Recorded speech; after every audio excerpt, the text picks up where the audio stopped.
Welcome back to another episode of my movie review series, episode 532.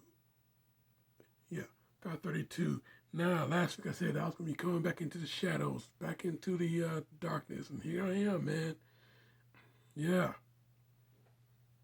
it's going down. Basement, Friday the 13th. Guess who's playing Jason? And that'll be the last time you ever hear me quote that sellout Nicki Minaj. I'll tell you right now. But yeah, Friday the 13th, Part 8. Jason Takes Manhattan. Yeah, man. Yeah, this movie, man. Yeah, this movie. Yeah, it's not exactly the favorite in the franchise. I'll tell you that much. It's not exactly the favorite in the franchise. But yeah, it is quite the memorable film to watch, though. 100% quite the memorable film to watch. I mean,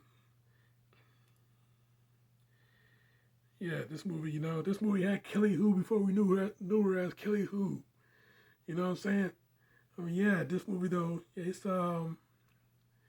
yeah, Kane Hodder doing his thing. Somebody, I remember on the podcast, and somebody once said, yeah, Kane Hodder is the worst Jason ever. I mean, Kane Hodder is the worst Jason ever. Why? Why? Because he smashes through shit. I mean, what's your argument on that? I mean, yeah, Kane Hodder, yeah, he smashed. I mean, hey, yeah, he smashed through a lot of shit in this movie.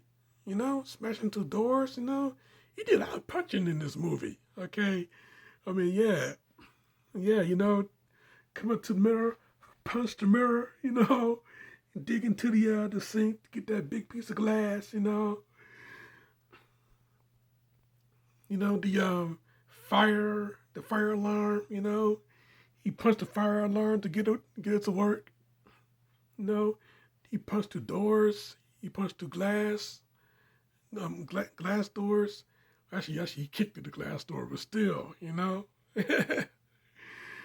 He kicked the glass doors. He kicked the goddamn radio out of his way. Yeah, get the shit out of my way, I mean, man, yeah, Kane Hodder, yeah, this guy, he was destructive Jason.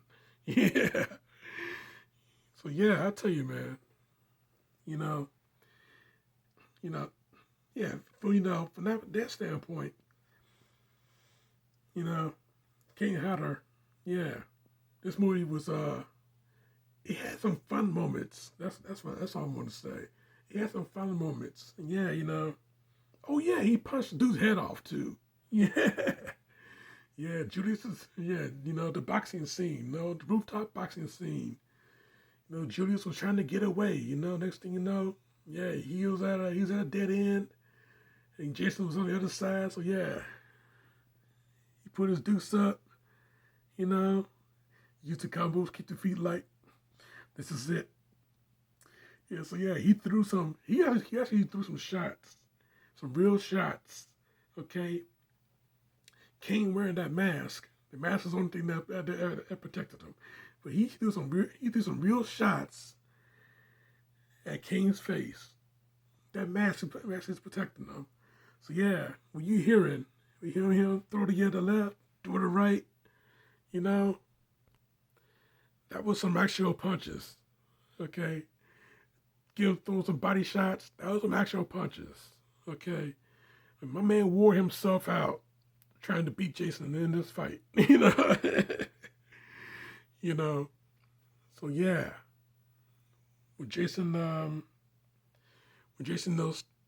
stood there taking those punches, my man wore himself out. Yeah. Take your best shot, motherfucker.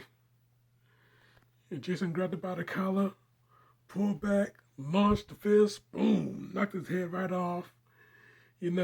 Saw the 360 motion. Then his head went down into the garbage dumpster. So yeah, I tell you, yeah, this movie makes you root for the bad guy. And that's exactly what I did when I watched this movie. I rooted for the bad guy. You know, I want to see Jason win. We didn't get that. You know, we got him being submerged into toxic waste. You know, mommy, don't let me drown, mommy. Water coming out of his mouth. Next thing you know, he getting engulfed in toxic waste. You know, what's the deal with the ending of the movie? Well, I guess you can say that his shell decayed away, and the little boy inside of him was free, and yeah, Jason can finally rest in peace. This was their way into ending the franchise. This was their second attempt in trying to end the franchise. The cat that wrote and directed the movie, Rob Heading, he wanted to actually kill Jason. He wanted to end it. So yeah, this was his way to actually end the franchise, actually beat Jason once and for all. And yeah, didn't get that. We saw him go to hell in the next movie, but that's a story that'll never be told because fuck Adam Marcus. So yeah, I tell you, man, this movie, it is a real fun watch. It's not exactly the favorite in the franchise, but yeah, still something to see though. You're kicking the radio out the way, scaring the street gang. Once they actually land in, once they actually showed up in New York, that beautiful shot of Times Square, that beautiful 360 shot of Times Square at night in 1989. So yeah, a wonder to behold. It was beautiful. So yeah, I tell you, this movie though, yeah, he had his moments. He gave you good what's for. Yeah, Friday the 13th Part 8 just takes Manhattan. Most of the movie took place on a cruise ship. So yeah, Jason takes cruise ship. This is the first Jason that you did not hear the Harry Manfredini score. First Jason movie, you did not hear the Harry Manfredini score, but you got the Fred Mullins score. So yeah, anyway, this was a special. This was a special 100-minute episode of Friday the 13th, the series, and we actually got Jason to show up in his 100-minute episode. In a way, yeah.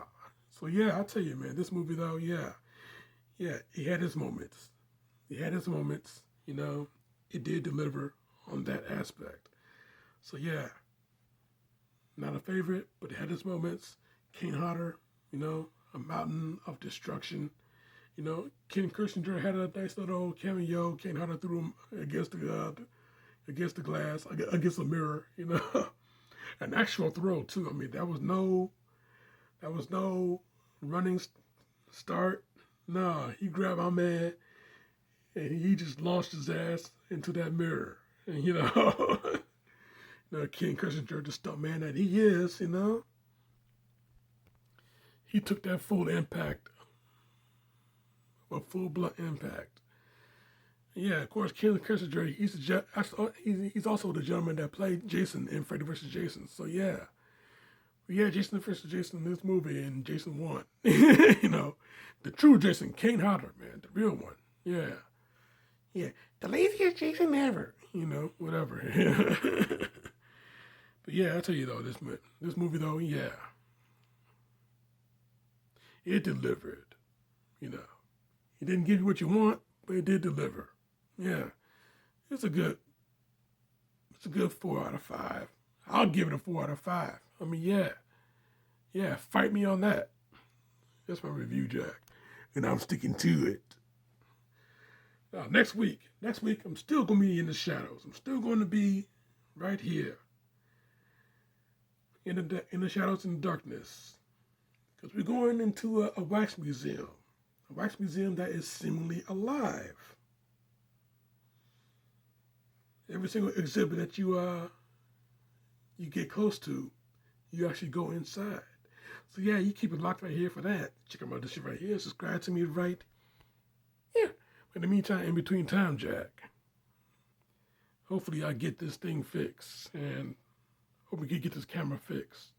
Not this camera, but the camera on the computer here. Hopefully I get this damn thing fixed, and I'll be really in the darkness. If not, this is what you'll see. But yeah, in the meantime, between time, this show is off.